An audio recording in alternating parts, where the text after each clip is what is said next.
Most cars in America get retired around 200,000 miles. Meanwhile, a Mercedes-Benz diesel taxi in Greece racked up 2.8 million miles. That gap isn't luck, it's a maintenance culture built into these cars from the factory floor in Stuttgart. 10 hacks are coming, including tricks buried inside the dashboard menu system most owners never touch. And stick around, because the bonus hack at the end shows how to do a job shops usually charge $50 to $100 for, completely free. Hack number 1. Let the car diagnose itself. Picture a mechanic riding along in the passenger seat of every single drive, quietly taking notes. That's essentially what's happening under the hood. Mercedes engineers built a system called ASSYST PLUS, active service system, that reads oil temperature, coolant temperature, engine load, road speed, and even how many cold starts the engine has endured. It uses that data to calculate exactly when service is actually needed, instead of just counting miles on a fixed calendar. Here's the part almost nobody uses. Dig into the service menu through the steering wheel controls, and there's a submenu showing the real countdown to the next visit, broken down by service type. Letter A means a lighter service is coming. Letter B means the bigger one. A number next to the letter, like B2 or B3, tells exactly which extra items are due, whether that's the transmission, spark plugs, or filters. Checking this monthly means never getting blindsided by a dashboard warning and never overpaying for service that isn't due yet. It's been standard since 2006. And it's the single most underused feature on these cars. Hack number 2. Match the oil to the actual engine, not the bottle.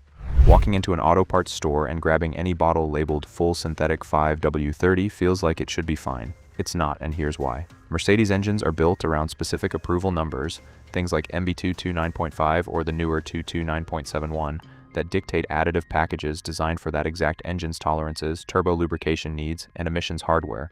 Using an oil without the matching approval can lead to carbon buildup on intake valves or, in turbo models, premature bearing wear. The fix takes 30 seconds. Check the cap or the owner's manual for the correct MB approval number, then buy oil labeled with that exact spec. Many independent shops running quick lube specials don't always stock the right formulation, which is part of why so many Mercedes engines develop sludge issues around 80,000 to 100,000 miles that never should have happened. Getting this one detail right is cheap insurance against a 5-figure engine job down the road. Hack number 3. Don't trust the coolant label blindly. Modern Mercedes coolant, the pink stuff, spec MB 325.5 or 325.6, is rated for an impressive 15 years, or 150,000 miles under ideal conditions. That number gets thrown around a lot, but it assumes a clean cooling system filled with distilled water from day one. Real-world driving, especially in hot climates or with hard tap water used for top-offs, breaks that inhibitor package down faster than the label suggests. The visual check is simple. Pop the cap on the coolant reservoir and look for cloudiness, rust-colored tint, or any sign of separation. If it looks anything other than clear pink, that 15-year clock has already run out early. Flushing early with the correct spec coolant, always diluted with distilled water, protects the aluminum radiator and water pump seals from the kind of slow corrosion that shows up as an expensive leak around the 120,000 mile mark. It's a fluid most owners forget entirely because the interval sounds so generous. If honest, no-nonsense Mercedes maintenance advice like this is useful, hitting subscribe means catching every one of these before the dealership brings it up first. Hack number 4. Brake fluid pulls moisture out of thin air. Here's something strange about brake fluid. It's hygroscopic, meaning it actively absorbs water vapor straight out of the air inside a sealed system. Over time, that moisture content lowers the fluid's boiling point, and under hard braking on a mountain descent or in stop-and-go traffic, that moisture can flash to steam inside the lines, creating a spongy pedal right when it's needed most. This is exactly why brake fluid exchange is built into Service B, scheduled every 2 years regardless of mileage. The test is straightforward and takes under a minute. Cheap moisture test strips, sold for around $15, dip into the reservoir and change color based on water content. If the reading creeps past 3%, that's the signal to flush, even if the calendar says there's time left. Letting this slide isn't just a performance issue. Worn brake components combined with degraded fluid is one of the more preventable safety failures out there, and it's completely avoidable for the cost of a bottle of DOT4 fluid. Hack number 5. Lifetime transmission fluid isn't actually lifetime. Dealerships love the word lifetime when describing the fluid in a 7G-tronic automatic transmission.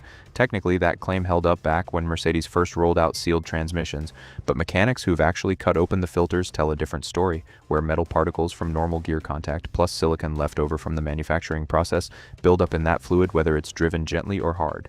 By around 60,000 to 80,000 miles, fluid that started out red and clear often comes out looking like weak coffee. The real-world fix-independent specialists now recommend a fluid and filter service somewhere between 40,000 and 60,000 miles, well before the lifetime label suggests. This one service, which typically runs a few $100s, is dramatically cheaper than the alternative, a transmission rebuild that can run into the thousands. Ignoring the lifetime myth is one of the clearest ways to avoid the single most expensive repair a Mercedes owner is likely to face. Hack number 6. Study the taxi that hit 2.8 million miles. A Greek taxi driver named Grigorios Sakonidis bought a 1976 Mercedes 240D and drove it as a working taxi for over 2 decades, eventually crossing 2.8 million miles on the car, powered by the OM617 5-cylinder diesel, which was rebuilt during that life. Mercedes was so impressed they gave him a new car in exchange and put his 240D on permanent display in the factory museum in Stuttgart. What kept that engine alive wasn't magic, it was mechanical simplicity paired with relentless, on-schedule maintenance. Nothing skipped, nothing stretched. That same principle applies to every modern Mercedes on the road today. The engineering culture behind these cars assumes an owner who treats every service interval as non-negotiable, not as a suggestion to push back when money is tight. Sticking rigidly to Service A and Service B intervals, roughly every 10,000 and 20,000 miles, is the closest thing to replicating what made that taxi's engine outlive its driver's career. Hack number 7. The 30-year rust warranty comes with fine print worth knowing. Mercedes backs many of its vehicles with an anti-perforation warranty that can run up to 30 years, covering rust that develops from the inside out and eats through body panels. The catch, it only applies to perforation corrosion, not surface rust from stone chips, and it requires an unbroken, documented service history. Beyond the paperwork, there's a physical maintenance step almost nobody does, clearing the drain holes along the bottom of the doors, sunroof, and rocker panels. These small drainage points are designed to let trapped water escape, but road grime clogs them over the years, and trapped moisture is exactly what triggers perforation from the inside. A pipe cleaner and 30 minutes once a year keeps them clear. In regions that use road salt, an underbody rinse before spring is worth the same 30 minutes. It's a $5 maintenance habit protecting what could otherwise become a warranty claim denied on a technicality. Hack number 8. The real tire pressure number isn't on the tire. Ever notice the tire sidewall lists a maximum pressure that's usually higher than what actually belongs in the tire? That number is the tire's ceiling, not the correct setting. The actual factory recommended pressure lives on a sticker inside the driver's door jamb, calculated specifically for that vehicle's weight distribution and handling characteristics. Running the sidewall number instead causes uneven wear across the tread center, cutting tire life short by thousands of miles.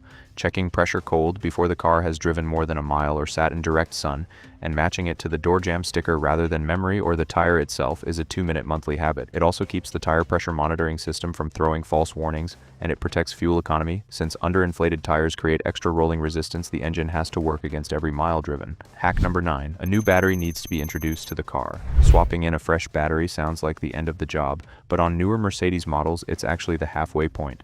These cars use an intelligent battery sensor that constantly monitors the battery's age, temperature, and charge cycles to manage exactly how much current the alternator sends its way. Install a new battery without registering it, and the computer keeps charging based on the old battery's wear data, often overcharging a fresh battery or undercharging one that's actually degrading. That mismatch quietly shortens the replacement's lifespans, sometimes by a year or more. Registration is done through diagnostic software that resets the sensor's baseline to match the new unit's specifications. Most independent shops handle this automatically as part of a battery replacement, but anyone doing the swap in a driveway needs to specifically ask for, or perform, this reset step, or the new battery starts its life already being mismanaged. Bonus hack. Skip the shop fee for battery registration entirely. That intelligent battery sensor reset from the last hack usually costs an independent shop somewhere between $50 and $100 in labor, just to plug in a scan tool for a few minutes. Here's the free version. Proper battery registration generally requires a diagnostic tool. Steering wheel menus can reset service indicators, but they don't properly register a new battery with the BMS on most models. On the vehicles where a menu-based reset is available, it turns a same-day appointment and a labor bill into a 5-minute task in the driveway. Combined with the ASSYST PLUS habit from earlier, this turns that steering wheel menu into the single most valuable free tool sitting inside the car the whole time. If keeping a Mercedes running past the odometer's wildest expectations sounds appealing, this video covers the daily habits quietly working against that goal. Watch Stop Doing This to Your Mercedes. You're shortening its life without knowing it.